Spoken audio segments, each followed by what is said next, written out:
Zaidi ya uniti 500 za damu zinahitajika kwa mwezi katika kituo cha afya Katoro kwa ajili ya kina mama wanaoenda kujifungua pamoja na watoto wanaozaliwa na changamoto za afya kutokana na uwepo wa idadi kubwa ya wanawake wanaojifungua kituoni hapo.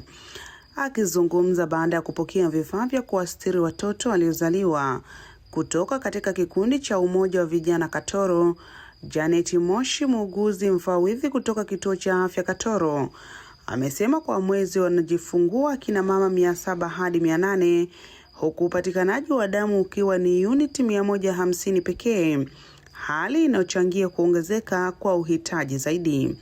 Niwapongeze jamii ya Katoro. Wakina mama wengi wanajifungulia hospitali kwa sababu kituo chetu cha afya Katoro kwa mwezi tunaweza kuzalisha kina mama 700 mpaka 800 na watoto kwa ujumla ni hivyo.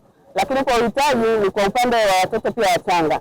Mtoto anapozaliwa mara moja anatakiwa kuvalishwa kofia na soksi, ambacho kwenye jamii yetu ni kitu ambacho bado hawajakikubali kwa sababu wanaamini kwamba ukiwa mjamzito kununua vifaa vya mtoto mapema ni tatizo, lakini wanapofika tunawaelimisha na wanaweza kununua. Wakati mwingine wanakuwa hawajaweza kununua, maana mtoto baridi ikipita kwenye utosi na kwenye miguu inaweza ikamletea changamoto. Kwa hiyo mtoto anahitaji joto immediately pale anapokuwa amejifungua.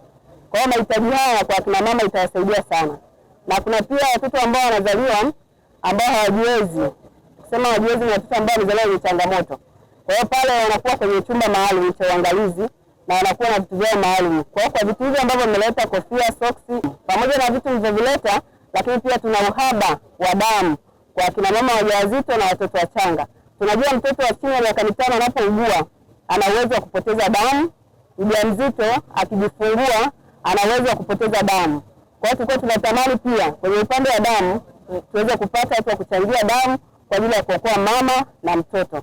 Ni mahitaji makubwa sana kwa kituo chetu nzima. Tunahitaji uniti zisizopungua 300 mpaka 500, lakini upatikanaji wake ni chini ya hapo, tunapata 150 na pia tunapata zaidi mashuleni.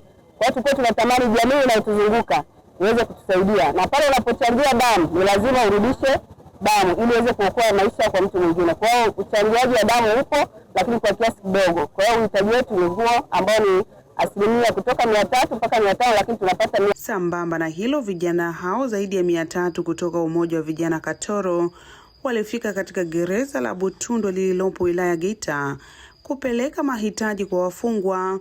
Mrakibu msaidizi wa magereza Petro Msonde, kaimu wa gereza la Butundwe, amesema changamoto kubwa ni umbali lilipo gereza, hivyo kuwafanya watu wengi wasifike kuwajulia hali wafungwa. Naambia vijana wa Umoja wa Katoro, sisi changamoto tulizopo kama gereza Butundwe, kwanza huku sisi ni gereza la kilimo. Kwa hiyo gereza la kilimo, kwa hiyo lazima vitu vya usafi vinahitajika sana, pamoja na mahitaji muhimu kama mlivyoleta sabuni, kwa sababu huku ni mbali. Mtu kutoka Katoro kuja kumtembelea huku ndugu yake huwa ni changamoto kwa sababu ya usafiri. Hapafikiki kama magereza yaliyoko mjini. Kwa hiyo nia mlicholeta nyembe, sabuni, maana yake mmelenga mahitaji muhimu ambayo mfungwa anapata kwa wakati, kwa sababu ya ndugu zake kutowatembelea kutokana na changamoto za usafiri ya umbali wa gereza liko pembezoni. Kwa hiyo tunaomba kufika kwenu huku mnagusa mahitaji ya wale wafungwa. Mwenyekiti wa umoja huo Geoffrey Muhiti amesema wametoa mahitaji hayo muhimu, lengo likiwa ni kuwakumbuka wale wote wanaoishi kwenye mazingira magumu, hasa wafungwa ambao wanajihisi kutengwa. Tumefika eneo hili ambalo ni gereza la Butundwe kwa ajili ya kuja kuwatembelea ndugu zetu wafungwa walioko mahali hapa.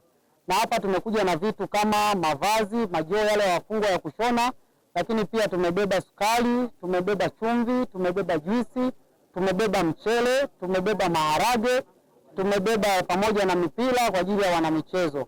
Vitu vyote hivi ni maalum kwa ajili ya ndugu zetu walioko mahali hapa, baada ya kutambua kwamba walioko mahali hapa sio kwamba wamekosea sana ama wana matatizo makubwa sana kuliko sisi tulioko uraiani, lakini tumewiwa kusema tuje tuwatie moyo ambao wako wanamalizia vifungo, hata na wale ambao wako ndio wameanza, kuwatia moyo kwamba kuna maisha baada ya kutoka hapa, warudi uraiani. Tunawapokea kama vijana wenzao na tuko tayari kuungana nao kwa ajili ya kujenga uchumi wa nchi yetu. Tumeamua kufanya hiki kitu ili kusaidia wafungwa, kwa sababu wafungwa ni watu ambao wanasahaulika katika mambo kama haya. Kwa tuliamua tufanye hiki kitu ili kuweza kuwashika mkono na kuwafariji na kuwafanya waweze kujisikia kama hata huku pia tunawakumbuka.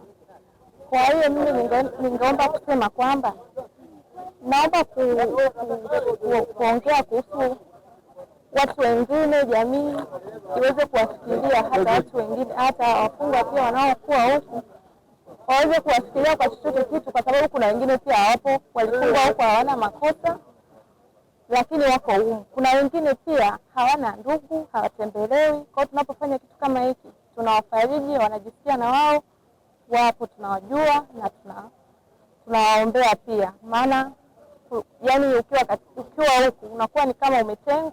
Hii ni Nyota Reis kutoka hapa mkoani Geita. Mimi ni Jenny Barnabas.